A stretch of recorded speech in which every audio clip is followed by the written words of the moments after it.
मेरे प्यारे साथियों, केमिस्ट्री के वो सब्जेक्टिव प्रश्न जो आपके एग्जाम में आने वाले हैं। आज की इस क्लास में 10 गो ऐसे सब्जेक्टिव क्वेश्चन करने वाले हैं जो आपके एग्जाम में कम से कम नहीं टकराएगा तो 4 गो मेरे भाई टकराएगा।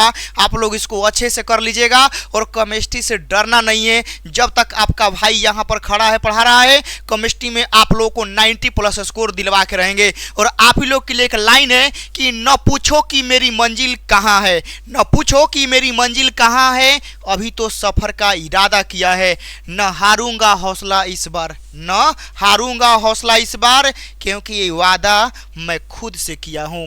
और आप लोग अपने आप से जब वादा किए हैं कि इस बार हम हारेंगे नहीं, अपना स्कोर करेंगे और अपने सपने को हकीकत में बदलेंगे मेरे भाई, तो कोई नहीं रोक सकता है। बस वो डेडिकेशन, वो मोटिवेशन, वो डिसिप्लिन आपके अंदर एकदम कूट कूट के होना चाहिए। तो चलिए यहाँ से हम लोग स्टार्ट करते हैं।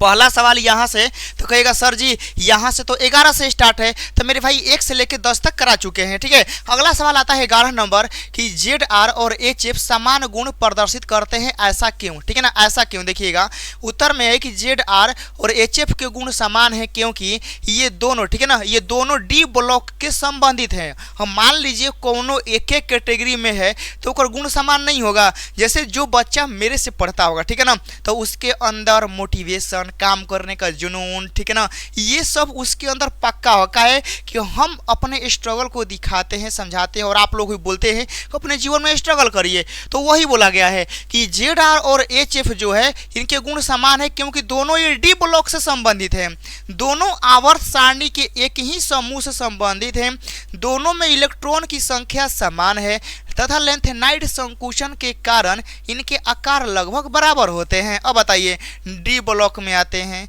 इलेक्ट्रॉन की संख्या समान है और संकुचन के वजह से इनका आकार भी लगभग बराबर है, तो हम लोग का इसीलिए ZR और HF समान हम लोग का गुण दर्शाता है। यहाँ तक मेरे भाई जैसे ही हो गया, अब हम लोग यहाँ से आगे बढ़ेंगे और आगे बढ़ने के लिए ध्यान से आप लोग देखिएगा कि अगला सवाल आता है 12 नंबर। बोला गया है कि क्या होता है जब एथिल एल्कोहल की अभिक्रिया विरंजक चूर्ण से होती है। मोस्ट इंपोर्टेंट सब्जेक्टिव है बाबू, आपके एग्जाम में एकदम टकराएगा, डिट्टो एकदम तैयार रहिएगा, ये सवाल एग्जाम में टकराने वाला है। तो बोला गया कि एथिल एल्कोहल की अभिक्रिया विरंजक चूर्ण से कराते हैं तो क्या होता है। अब यहाँ देखिए, सबसे पहले हिंदी लैंग्वेज में लिख दिए हैं कि जब एथिल एल्कोहल की अभिक्रिया विरंजक चूर्ण से होती है तो यह अभिक्रिया मुख्य रूप से क्लोरोफॉर्म बनाने के लिए उपयोग की जाती है। यानी मेरे भाई, ठीक है ना, एथिल एल्कोहल की अभिक्रिया विरंजक चूर्ण से कराते हैं ना, तो ये वो स्पेशल रिएक्शन है और ये स्पेशल रिएक्शन किसके बनाने के लिए काम होता है, क्लोरोफॉर्म। याद रखिएगा, ठीक है ना, कि जब एथिल एल्कोहल की अभिक्रिया विरंजक चूर्ण से कराते हैं तो ये स्पेशल रिएक्शन है जो क्लोरोफॉर्म बनाने के लिए जानी जाती है, क्लोरोफॉर्म बनाने के लिए जानी जाती है। यहाँ क्या बोला गया है कि यह एक महत्वपूर्ण रासायनिक अभिक्रिया है, बहुत इंपॉर्टेंट आप लोग का है, जिसे हेलोफॉर्म रिएक्शन हम लोग कहते हैं। हेलोफॉर्म रिएक्शन का नाम है। इतना भी आप लोग लिख देंगे ना तो 2 नंबर मिल जाएगा, इतना भी मिल जाएगा। बस याद रखना है कि एथिल एल्कोहल की अभिक्रिया जो विरंजक चूर्ण से होती है तो यह स्पेशल रिएक्शन हेलोफॉर्म रिएक्शन से जानी जाती है और यह क्लोरोफॉर्म बनाने के लिए आती है। अब यहाँ से इसका रिएक्शन देखिएगा कि यहाँ पर हम लोग ब्लीचिंग पाउडर लिए हैं, ठीक है ना, ब्लीचिंग पाउडर लिए हैं और इसको जल के साथ रिएक्शन करा के हीट किए हैं। क्या किए हैं? हीट किए हैं। हीट जैसे ही किए हैं मेरे भाई, तो यहाँ से आप लोग ध्यान से देखिएगा, हाई जवन क्लोरीन है, ध्यान से देखिए कैसे कैसे निकलता है। जब हम लोग हीट करेंगे ना, इसको पानी के मिला के हीट करेंगे तो क्लोरीन गैस निकल जाएगा, ठीक है ना, क्लोरीन गैस निकल जाएगा। तो अब यहाँ समझिएगा, हाई जवन क्लोरीन है निकल गया, ये Cl2 आप लोग का Cl2 यहाँ आ गया, ये जो Ca था ये Ca यहाँ आ गया। अब समझिएगा मेरे भाई, यहाँ पर क्या है, OH2 का मतलब क्या है, OH2 का मतलब ये हाइड्रोजन 2 गो और ऑक्सीजन भी 2 गो, यही ना। OH का 2 का मतलब क्या कि ऑक्सीजन भी 2 गो, हाइड्रोजन भी 2 गो, तो हेजा हाइड्रोजन 2 गो है आ हेजो एगो ऑक्सीजन है आ हेजो ऑक्सीजन है, तो ये मिल के हई बनेगा और एक के हम हई लिख दिए हैं। आया बात समझ में? तो इसको बोलते हैं कैल्शियम हाइड्रोक्साइड। बताया समझ में? अब यहाँ से क्या करते हैं स्टेप 2 में कि हम लोग अब एथिल एल्कोहल लेते हैं। क्या लेते हैं? Ethyl alcohol. अब एथिल एल्कोहल की अभिक्रिया क्लोरीन गैस ले करवाते हैं। क्लोरीन गैस से। जैसे ही एथिल एल्कोहल की अभिक्रिया क्लोरीन गैस से होगी तो ये एसीटल्डिहाइड बनता है और साथ में 2HCl हाइड्रोक्लोरिक अम्ल, ठीक है ना, HCl हम लोग का निकल जाता है। लेकिन मेन मुख्य उत्पाद कौन आता है अभी हमने के CH3CHO यहाँ से आता है और यहाँ से कैल्शियम हाइड्रोक्साइड आया है। अब यहाँ से मेरे भाई क्या करना है अगला में कि एसीटल्डिहाइड को फिर क्लोरीन के साथ रिएक्शन करवाते हैं, इसको बोलते हैं क्लोरोनीकरण, ठीक है ना। तो क्लोरोनीकरण से अभिक्रिया से क्लोरल मिलता है, क्या मिलता है, क्लोरल। तो जैसे ही हम लोग इसका अभिक्रिया इसके साथ कराएंगे तो देखिएगा सब एकदम ज्यों का त्यों है, CCl3CHO 3HCl हो गया।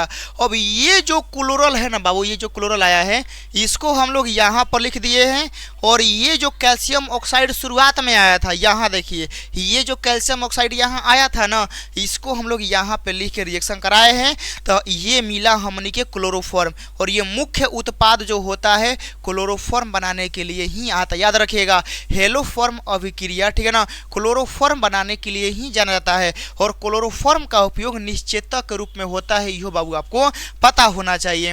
अब यहाँ से आगे बढ़ते हैं, अगला सवाल आता है कि एथिल एल्कोहल से डाई एथिल ईथर आप कैसे प्राप्त करेंगे। एथिल एल्कोहल से हम लोग को डाई इथिल ईथर तक पहुँचना है। तो अब समझिए एथिल एल्कोहल का ये सूत्र हो गया, डाई इथिल ईथर का सूत्र ही होता है, एकदम एक के बार में हो जाएगा कि ये एथिल एल्कोहल को यहाँ लिखना है सांद्र सल्फ्यूरिक अम्ल H2SO4 की उपस्थिति में 140 डिग्री तापमान पे क्या करना है, हीट करना है और ये आपका सूत्र हाजिर हो जाएगा और ये पूरे रिएक्शन में से पानी निकल जाएगा, ठीक है ना, हीट करेंगे तो पानी निकल जाएगा। अगला आता है देखिएगा कि यदि आप लोग इसी तरह के सारे रिएक्शन चाहते हैं, केमिस्ट्री में वैसे क्वेश्चन चाहते हैं जो एग्जाम में टकराए, तो आप लोग के भाई यहाँ पर, ठीक है ना, कोई टीचर नहीं खड़े हैं, भाई खड़े हैं, दिन रात आप लोग के लिए मेहनत करते हैं। वह नोट्स, वह सब्जेक्टिव ऑब्जेक्टिव 5 नंबर या हर विषय का आप लोगों को एटम बम में मिल जाएगा। एटम बम को लेने के लिए स्टडी विथ डेडिकेशन इसको इंस्टॉल कर लेना है। कोई दिक्कत होगा तो 2 नंबर से कांटेक्ट आप लोगों को कर लेना है और ये मौका आप लोगों को नहीं चूकना है। इस बार देखिएगा अपने सपने को हकीकत में बदलने के लिए जो आप लोग कर सकते हैं, जो हम कर सकते हैं, हम कर रहे हैं। आप लोगों को बस एटम बम लेना है, रिवाइज करना है, वीडियो को पूरा देखना है, नोट्स बनाना है। बस आप लोग ऐसे ही रिवाइज करते रहिए, आप लोग जरूर एग्जाम में अच्छा स्कोर करेंगे। यहाँ से आगे बढ़ते हैं, एक उदाहरण के साथ एल्डोल संघनन की परिभाषा दें, ठीक है ना। तो अब देखिए एल्डोल होता क्या है, संघनन क्या होता है, पढ़ते हैं। एल्डोल संघनन एक महत्वपूर्ण कार्बनिक रासायनिक अभिक्रिया है जिसमें कम से कम एक हाइड्रोजन परमाणु युक्त 2 एल्डिहाइड या कीटोन अणु तनु क्षार जैसे NaOH KOH या तनु अम्ल की उपस्थिति में अभिक्रिया करके बीटा हाइड्रोक्सी एल्डिहाइड या बीटा हाइड्रोक्सी कीटोन बनाते हैं जिसे एल्डोल कहते हैं। यही क्या है, एल्डोल, याद रखिएगा, ठीक है। यानी जिनमें कम से कम एगो हाइड्रोजन परमाणु जो रहेगा, ये 2 एल्डिहाइड चाहे 2 कीटोन से तनु क्षार NOH या KOH के साथ अभिक्रिया करेगा, ठीक है ना। और यह अभिक्रिया करेगा बनाएगा बीटा हाइड्रोक्सी एल्डिहाइड या बीटा हाइड्रोक्सी कीटोन बनाएगा और यही एल्डोल होता है। अब आगे पढ़ते हैं। इसके बाद इस एल्डोल को गर्म करने पर जल का एक अणु निकल जाता है जिसे संघनन कहते हैं, ठीक है ना। तो अब एल्डोल को गर्म करिएगा, हीट करिएगा तो जल के कुछ अणु निकल जाते हैं और यही संघनन होता है और यह पूरा प्रक्रिया क्या है, एल्डोल संघनन है। और यह असंतृप्त एल्डिहाइड या संतृप्त कीटोन भी बनाता है। ये पूरा मोस्ट इंपॉर्टेंट आप लोगों का लाइन है, इसको जल्दी से याद कर लेंगे। याद नहीं हो रहा है लिख लिख के रिवाइज करिएगा, लेकिन एग्जाम में ये सवाल आना तय है मेरे भाई। हम आप लोगों को हर बार सब्जेक्टिव कराते हैं लेकिन आप लोग याद नहीं करते हैं। आप लोग लिख लिख के याद करिए, पूरा आप लोग का नोट्स एप्लीकेशन पे चल जाएगा, वहां से आप लोग PDF से भी रिवाइज कर सकते हैं। यहां से हम लोग आगे बढ़ते हैं। अगला आता है देखिएगा कि कार्बोक्सिलिक अम्ल, ठीक है ना, एक अम्ल को जैसा व्यवहार करता है क्या है, ठीक है ना। मेरे कहने का मतलब क्या है कि कोई कार्बोक्सिलिक अम्ल है, ठीक है ना, तो वो अम्ल के जैसा काहे व्यवहार करता है, आखिर क्या रीजन है ओकरा में, ठीक है ना। जैसे समझिएगा आप स्टूडेंट हैं, तो आप स्टूडेंट हैं तो कोई पूछ देगा कि आप स्टूडेंट की तरह व्यवहार काहे करते हैं, नहीं होता है। कोई कोई देखिएगा कि कोई टीचर बन जाता है तो उसमें टीचर का भी गुण आ जाता है, ठीक है ना। है कि टीचर का काम होता है स्टूडेंट को समझाना, बताना, ठीक है ना, उसको हर प्रॉब्लम को समझना, ठीक है ना, उसके लिए काम करना, ठीक है, ताकि अपने स्टूडेंट का सपना पूरा हो सके। तो वैसे ही ये जो होता है अम्ल के जैसा काम काहे करता है। तो सबसे पहले समझते हैं कि अम्ल होता क्या है, ठीक है ना। तो यहाँ देखिए लिखा गया है कि कार्बोक्सिलिक अम्ल अम्ल के रूप में वह व्यवहार करता है क्योंकि इसमें COOH समूह में हाइड्रोजन होता है। अब समझिए अम्ल की परिभाषा क्या कहता है, आखिर अम्ल क्या होता है। हम मान लीजिए कोई टीचर की कैटेगरी में आना चाहता है, ठीक है ना, तो टीचर कैटेगरी में आना चाहता है तो टीचर क्या होते हैं कि जो गुस्सा नहीं करते हैं, स्टूडेंट को अच्छे से समझाते हैं, ठीक है ना, उनको डांटते हैं, ठीक है ना, माँ बाप की तरह भी उनको मतलब देखा जाता है कि कैसे आप लोग पढ़ रहे हैं नहीं कर रहे हैं, मतलब ये गुण आना चाहिए, ठीक है ना। तो वही यहाँ पर बोला है। अम्ल की परिभाषा क्या होता है कि ऐसा पदार्थ जो अन्य चीज़ों को हाइड्रोजन आयन यानी प्रोटॉन दान कर देता है, ठीक है ना, वह अम्ल कहलाता है। यानी टीचर बनने के लिए क्या होता है, सब कुछ सेक्रीफाइस करना पड़ता है, आप अपने लिए नहीं स्टूडेंट के लिए काम करते हैं। वही हाल यहाँ पर होता है कि अम्ल जो होता है हाइड्रोजन आयन यानी प्रोटॉन दान करता है, वही अम्ल कहलाता है। और यही सेम टू सेम गुण कार्बोक्सिलिक अम्ल दर्शाता है। यहाँ का बोला है कार्बोक्सिलिक अम्ल में मौजूद हाइड्रोजन पानी के अणु में स्थानांतरित हो जाता है, इसके वजह से कार्बोक्सिलिक अम्ल अम्लीय हो जाता है। और यही फाइनल एकदम सटीक आंसर है। कैसा लगा, एकदम आप लोग को बहुत ही सिंपल वे से बहुत ही आसान तरीके से याद करवा देंगे, ठीक है ना, कोई दिक्कत नहीं होगा। अब यहाँ से आगे बढ़ते हैं। प्रोटीन की प्राइमरी संरचना को संक्षिप्त करें, ठीक है ना। प्रोटीन की प्राइमरी स्ट्रक्चर क्या होता है, देखिए प्रोटीन की प्राइमरी स्ट्रक्चर एमिनो एसिड के अनुक्रम को दर्शाती है जो पेप्टाइड बॉन्ड के माध्यम से एक श्रृंखला में जुड़े होते हैं। यह संरचना यह तय करती है कि प्रोटीन का प्रकार क्या होगा और उसकी उच्चतर संरचनाएं और कैसी होगी, ठीक है ना। यानी मेरे कहने का मतलब क्या है कि प्रोटीन की जो प्राइमरी स्ट्रक्चर होता है वो मतलब बेसिक स्ट्रक्चर जो होता है वह यह बोला गया है कि एमिनो एसिड के अनुक्रम को दर्शाती है। एमिनो एसिड याद रखिएगा, यह एमिनो एसिड के अनुक्रम को दर्शाती है जो पेप्टाइड बॉन्ड के माध्यम से, याद रखिएगा, पेप्टाइड बॉन्ड के माध्यम से एक श्रृंखला में जुड़े होते हैं। और ये श्रृंखला ये स्ट्रक्चर तय करती है कि प्रोटीन का प्रकार क्या होगा, प्रोटीन कैसा काम करेगा। यही तो आप लोगों का है यहाँ पर। हो गया मेरे भाई। अब यहाँ से अगला आता है कि संश्लेषित बहुलक को उदाहरण सहित परिभाषित करें। बोला गया कि जिन बहुलक को रसायन की मदद से उद्योगों में बनाया जाता है उसे संश्लेषित बहुलक कहते हैं। कितना बढ़िया सिंपल परिभाषा है कि ऐसा बहुलक जो रसायनों मतलब केमिकलों की मदद से, ठीक है ना, उद्योग मतलब पता है कंपनी में बनाते हैं, ठीक है ना, कंपनी में बनाते हैं, उसे संश्लेषित बहुलक कहते हैं। इन्हें कृत्रिम बहुलक या मानव निर्मित बहुलक भी कहा जाता है। अब जो कंपनी में बनेगा उसे कृत्रिम चाहे मानव निर्मित ही ना कहते हैं। संश्लेषित बहुलक प्रकृति में नहीं पाए जाते हैं और इन्हें प्रयोगशाला में बनाए जाते हैं। अब जैसे पॉलीथीन हो गया, नायलॉन 6 हो गया, टेरिलिन हो गया, रेयान हो गया, ये सब बैकलाइट हो गया, ये सब हम लोग को प्रकृति में डायरेक्ट नहीं मिलते हैं। हम लोग केमिकल मिला उला के क्या करते हैं, बनाते हैं। यहाँ से अगला आता है कि संघनन बहुलक को उदाहरण सहित परिभाषित करें। तो बोला गया है कि दो अलग अलग द्विक्रियात्मक या त्रिक्रियात्मक एकलक इकाइयों के बीच होने वाली पुनरावृत्त संघनक अभिक्रिया से बनने वाले बहुलक होते हैं।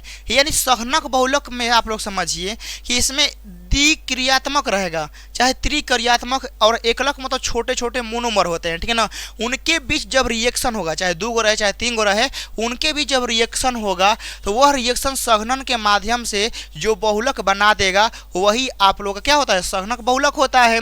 जैसे टेरिलिन हो गया, नायलॉन 6 हो गया, तो ये सब संघनक बहुलक है मेरे भाई। अब अगला आता है, देखिएगा कि गर्भ निरोधक दवा पर एक संक्षिप्त टिप्पणी लिखें, ठीक है ना। जैसे बोला गया है कि गर्भ निरोधक दवाएं ऐसी औषधियां हैं जो अनचाहे गर्भधारण को रोकने के लिए उपयोग में की जाती है, ठीक है ना। ये आप लोगों जब डॉक्टर का तैयारी करिएगा तो वहाँ पर आप लोग को बताया जाता है, ठीक है ना, कि आप लोगों का ये दवा कब लेना है कब नहीं लेना है, ठीक है ना। तो इसका बस मेन मुख्य यह है कि यदि मान लीजिए कि जिसका अभी शादी होता है, ठीक है ना, और अभी उन लोगों को बच्चा नहीं चाहिए, ठीक है ना, तो वो लोग इस दवा का यूज करते हैं, जिनसे क्या होता है कि वो लोग 2 साल 4 साल बाद, ठीक है ना, अपने आराम से मतलब फ्री लाइफ जी सकते हैं। उसके बाद यदि उनको अपने बच्चा करना होगा तो फिर ये दवा को रोक देते हैं, ठीक है ना। तो ये पूरा यूज आप लोगों को मतलब डॉक्टर के सलाह पर ही लेनी चाहिए कि कब कैसे लेना चाहिए, ठीक है ना। तो ये होता है 19 नंबर क्वेश्चन। अगला आता है कि आवश्यक और आवश्यक तथा अनावश्यक एमिनो अम्ल क्या है। ये अभी तक का सबसे इंपॉर्टेंट आप लोगों का प्रश्न है मेरे भाई, याद रखिएगा। ये मोस्ट आप लोगों का वीवीआई क्या है प्रश्न है, और ये प्रश्न एकदम आप लोगों के एग्जाम के लिए एकदम टारगेट भाव, याद रखिए एकदम टारगेट है कि ये क्वेश्चन आपकी बार टकरा जाना चाहिए। क्या है देखिएगा, आवश्यक एमिनो अम्ल का डिफिनेशन क्या कहता है कि वैसा एमिनो अम्ल जो हमारे शरीर में निर्मित नहीं होता है उसे आवश्यक एमिनो अम्ल कहते हैं, जैसे ल्यूसीन। मतलब वैसा एमिनो अम्ल जो हमारे बॉडी में नहीं बनता है उसे कहते हैं आवश्यक एमिनो अम्ल। अब समझिए किसी भी चीज़ की आवश्यकता क्या होता है, जैसे आप लोग केमिस्ट्री की आवश्यकता काहे है, काहे कि आपको केमिस्ट्री नहीं आता है, ठीक है ना। आप केमिस्ट्री से काहे डरते हैं, चाहे केमिस्ट्री पे आप लोग ध्यान से काहे सुनते हैं जब हम पढ़ाते हैं, तो काहे केमिस्ट्री में आप बहुत कमज़ोर हैं, सोचते हैं कि भैया पढ़ा रहे हैं तो अच्छे से सीखेंगे, ठीक है ना। तो वही होता है आवश्यक, मतलब कि आपको आवश्यकता है। तो आवश्यकता कब होता है, जब आपको उस चीज़ की कमी होती है। आपके पास पैसा की आवश्यकता है, पैसा की आवश्यकता काहे है, तो कहेगा मेरे पास भैया पैसा नहीं है। ये बात सही है ना, सब कोई चाहता है कि भैया हम पढ़े लिखे अच्छे से, हम जीवन में खूब पैसा कमाएं। तो आप पैसा कमाना क्यों चाहते हैं, पैसा क्यों चाहते हैं, क्योंकि आपके पास पैसा नहीं है। वैसे ही आवश्यक एमिनो अम्ल, आवश्यक मतलब क्या, कि इसके पास जरूरी चाहिए, तो चाहिए मतलब क्या कि हमारे शरीर में नहीं बनता, इसलिए आवश्यक है। अब अनावश्यक एमिनो अम्ल क्या होता है कि वैसा एमिनो अम्ल जिसका निर्माण हमारे शरीर में संभव है, अर्थात आवश्यक पड़ने पर शरीर निर्मित कर सकता है, तो उसे अनावश्यक एमिनो अम्ल कहते हैं, ठीक है ना। जैसे गांव में देखिएगा कि धान चावल गेहूं होता है, ठीक है ना, तो वह आपके जीवन में रोजमर्रा की ज़िंदगी में वो अनावश्यक चीज़ है, क्योंकि वो आपके घर में, वो आपके खेत खलिहान में, आपके गांव में होता है। अब जैसे आप लोग के गांव में जो बोलते हैं ना कि तेल का मशीन नहीं है, तेल नहीं होता है, ठीक है ना, तो वो आप लोग डेली दुकान से खरीदते हैं, लेकिन आप लोग घर में खेत में चावल धान ये सब होता है तो आप लोग एकदम वही खा करते हैं, ठीक है ना। तो यही यहाँ है अनावश्यक, मतलब क्या कि वो चीज़ आपके पास ऑलरेडी बन जाएगा, निर्मित हो जाएगा, ठीक है ना। बॉडी में यदि कमी होगा तो वह आपको बना देगा, लेकिन क्या होगा कि ये क्या होगा कि अनावश्यक हमारे बना देगा, लेकिन जो आवश्यक होता है वो नहीं बना पाता है। तो यही दोनों में अंतर एग्जाम में पूछता भी है। तो शरीर के विकास के लिए दोनों प्रकार के एमिनो अम्ल जरूरी है। तो बहुत सारे बच्चे कहते हैं कि मान लीजिए सर जी हमनी के दोनों में से कौन जरूरी है, आवश्यक एमिनो अम्ल की अनावश्यक एमिनो अम्ल हमनी कौन जरूरी है। तो बाबू शरीर के विकास करने के लिए दोनों जरूरी है, ठीक है ना। दोनों में से कोनो कमी होगा तो देखिएगा कोनो बच्चा का उतना ग्रोथ नहीं हो पाता है, देखिएगा। हाँ, कोनो बच्चा का एकदम ग्रोथ होता है, 18 साल का रहेगा, लगेगा कि कितना 25-30 साल का हो गया है। तो यदि जिसके अंदर प्रोटीन की भरपूर मात्रा रहेगी, मतलब विटामिन का हर चीज़, कार्बोहाइड्रेट प्रोटीन सब कुछ भरपूर मात्रा में रहेगा, तो उसका ग्रोथ बहुत तेज़ी से होता है। और जिसमें कुछ कमी होगा तो समझिए कोनो के बेरिंग मार देगा, कोनो के छारा मार देगा। ऐसा ही आप लोग देखे होंगे, ठीक है ना। यदि आप लोग गाड़ी का सर्विसिंग बढ़िया रखते हैं तो बढ़िया चलेगा। अब समझिए कि 10 साल हो गया है, ना ग्रीस डाल रहे हैं ना मोबिल डाल रहे हैं, तो कब छारा मारेगा, कब बेरिंग मारेगा, कब चक्कू टूट जाएगा, ऐसे हो सकता है। तो वही आप लोग का यहाँ पर समझ में आ गया होगा। अब यहाँ से मेरे भाई आगे बढ़ते हैं। तो आप लोग का पूरे केमिस्ट्री का सब्जेक्टिव क्वेश्चन आप लोग को एटम बम में मिल जाएगा। बस यहाँ से क्या करना कि एटम बम ले लेना है और निश्चिंत होकर पढ़ाई करना है, क्योंकि यहाँ से आप लोग जब एटम बम ले लेंगे तो कोई क्वेश्चन बैंक कोई काम नहीं करेगा, काहे कि यह एटम बम नामे है, ठीक है ना। और एटम बम मतलब क्या, सब कुछ से लैस आप लोग का question bank, model paper, sent of exam, मेरे द्वारा गेस्ट क्वेश्चन, लाइव क्लास का PDF, ठीक है ना, हर कुछ मतलब कहना नहीं पड़ेगा, ठीक है ना। नहीं बताइए आप लोग डिमांड करते भैया हाई चाहिए हाई चाहिए, डिमांड ही खत्म हो जाएगा, ठीक है ना। जब एटम बम आप लोग को मतलब ले लेंगे ना, तो हर चीज़ का आवश्यकता का पूर्ति आप लोगों को हो जाएगा। तो जितना जल्दी आप लोग ले लेंगे, और इस वीडियो को अच्छा लगा होगा तो प्यारा सा कमेंट करिएगा और शेयर करिएगा। मिलते हैं इसके नेक्स्ट वीडियो में। और ये पूरा आप लोग का एगो सेट था, ठीक है ना। जैसे पिछला में कराए थे 10 और इस मतलब इसमें 10 हो गया, तो टोटल एक सेट में 20 क्वेश्चन थे, कंप्लीट हो गया। यदि आप लोग इसका पिछला वाला सेट का चाहते हैं तो आप लोग को यहाँ मतलब आइकन में मिल जाएगा, चाहे डिस्क्रिप्शन बॉक्स में लिंक डाल देंगे, वहाँ से आप लोग देख सकते हैं। मिलते हैं नेक्स्ट वीडियो में। जय हिंद।